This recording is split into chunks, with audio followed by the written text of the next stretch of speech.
Assalamualaikum warahmatullahi wabarakatuh. Teman-teman, video ini adalah video bedah atau review toko yang ke-40. Jadi ini studi kasus saya yang saya upload setiap Senin jam 19.30 insya Allah, yaitu tentang review toko. Biasanya toko, tapi kadang-kadang bisnis, kadang-kadang ya intinya nge-review sesuatu dari sisi front end ya, dari sisi front end yang kita sama-sama bisa pantau.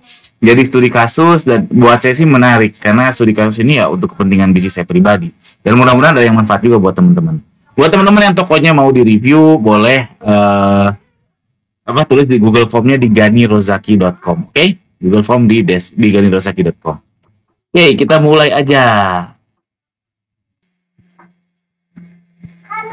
Mulai aja. Yang mau saya review adalah industri animasi di Malaysia. Bentar ya, nih kucil-kucil berisik.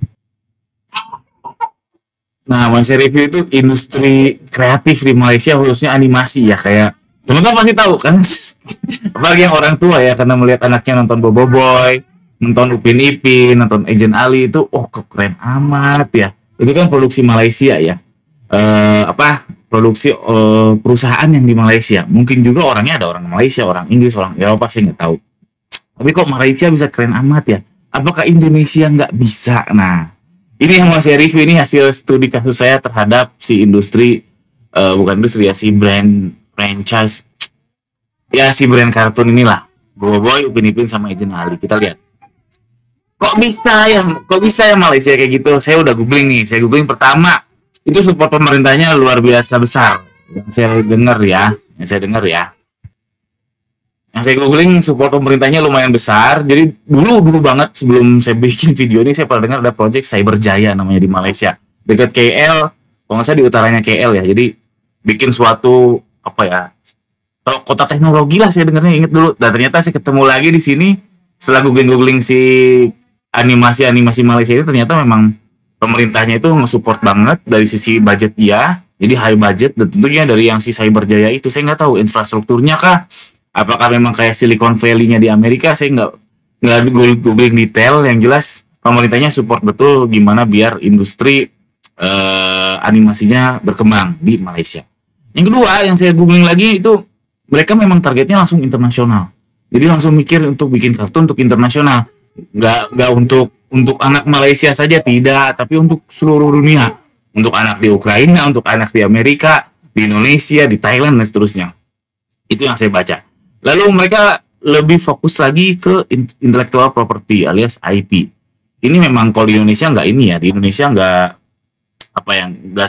sesuatu isu yang menarik intellectual property itu, apalagi banyak ini, banyak sana, banyak sini, banyak sana, itu nggak menarik. Tapi kalau di Amerika, contohnya di Amerika itu kan kayak touchscreen itu kan miliknya Samsung. Terus kayak add to cart tuh miliknya Amazon. Itu Amazon tuh kena dapat duit ketika setiap orang dapat add to cart feature di websitenya. Jadi yang intellectual property itu sesuatu banget lah di luar negeri. Dan si Malaysia ini, mereka juga sudah, khususnya si kartun-kartun ini sudah mulai berpikir ke intellectual property. Banyak misalkan ya kayak, sering lihat nggak sih topi Boboiboy yang di jalan-jalan itu, mungkin juga itu intelektualnya propertinya mereka ya, dan mereka serius akan hal itu.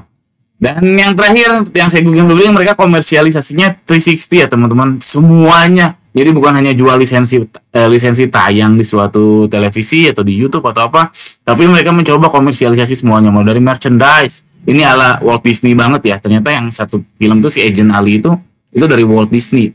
Terus merchandise, terus event-event, terus ya kaos dan sebagainya. Kaos, merchandise juga ya, iklan juga dan sebagainya. Dan itu belum, kalau di Indonesia saya nggak tahu ada nggak ya acara TV yang komersialisasinya 360 kayak gitu ya, yang semua kanal dihajar.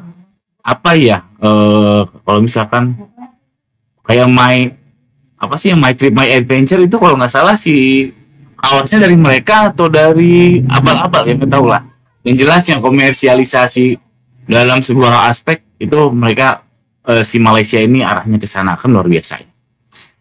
Nah ini dari sisi saya googling, teman-teman bisa googling sendiri. Nah kok bisa, dari opini pribadi ya, itu memang film-film tersebut tuh animasinya memang keren banget teman-teman. Jadi silakan aja perhatikan, animasinya memang keren, bandingkan sama animasi di Indonesia, itu memang keren banget.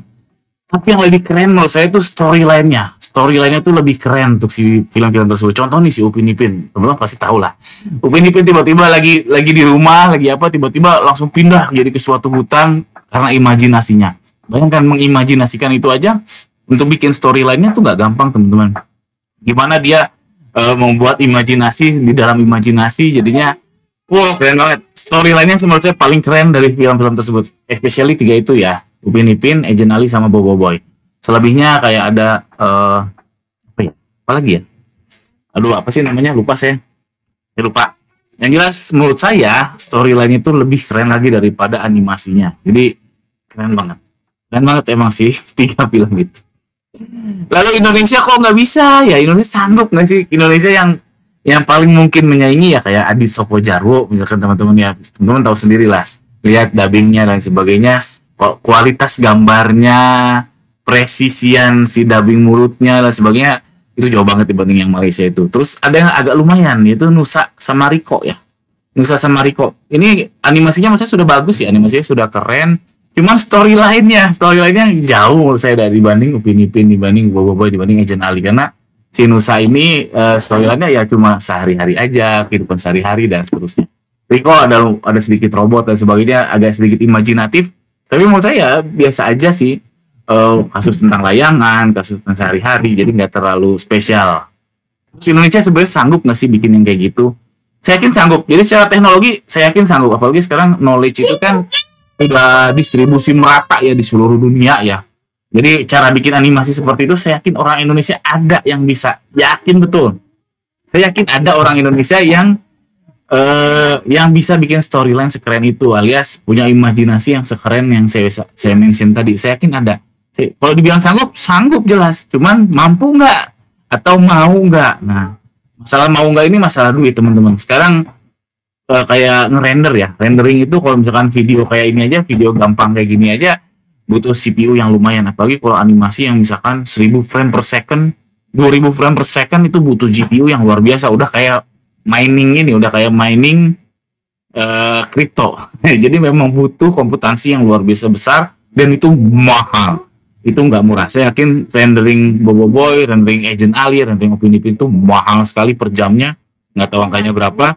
Nah mungkin industri kita nggak kuat. Karena apa? Salah satunya si Nusa itu kan pernah klaim, Nusa Rara itu pernah klaim mereka bangkrut ya.